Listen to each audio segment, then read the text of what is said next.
He is the beginning, the firstborn of the dead. He's the beginning of what? Like, what's he the beginning of? He's the beginning of the new creation. He's the beginning of the new humanity. That as the true image of God, Jesus shows us who humanity was meant to be and who humanity will be one day. And so here's how this works. If you grew up in church, you know that the creation account in Genesis says that God creates humanity in his image.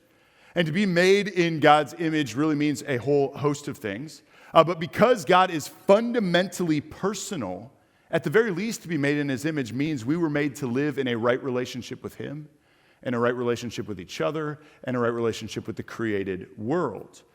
But of course, if you know the story, humanity, when Adam and Eve, Adam in particular, when they sinned and rebelled against God, we lost part of that image. Or we might say that part of the image became fractured. We fell out of right relationship with God, each other, and the created world.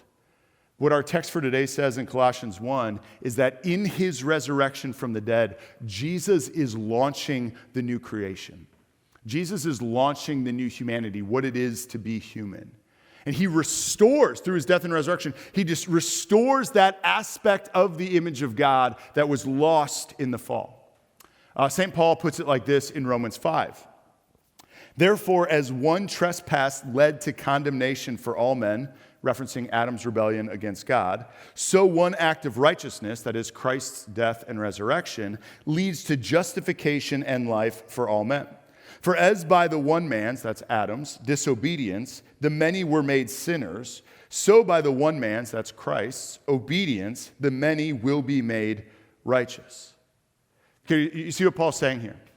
He's saying, in Adam, we lost what's called original righteousness. We lost that part of bearing the image of God that's about having a right relationship with him, each other, and with the rest of creation. But because of Jesus, who's known as the second Adam, because of his perfect life, because of his obedience, because of his death on the cross and his resurrection from the dead, we are made righteous. That is, we're brought into a right relationship with God. We're restored to him, and that then flows out into all other relationships in our lives.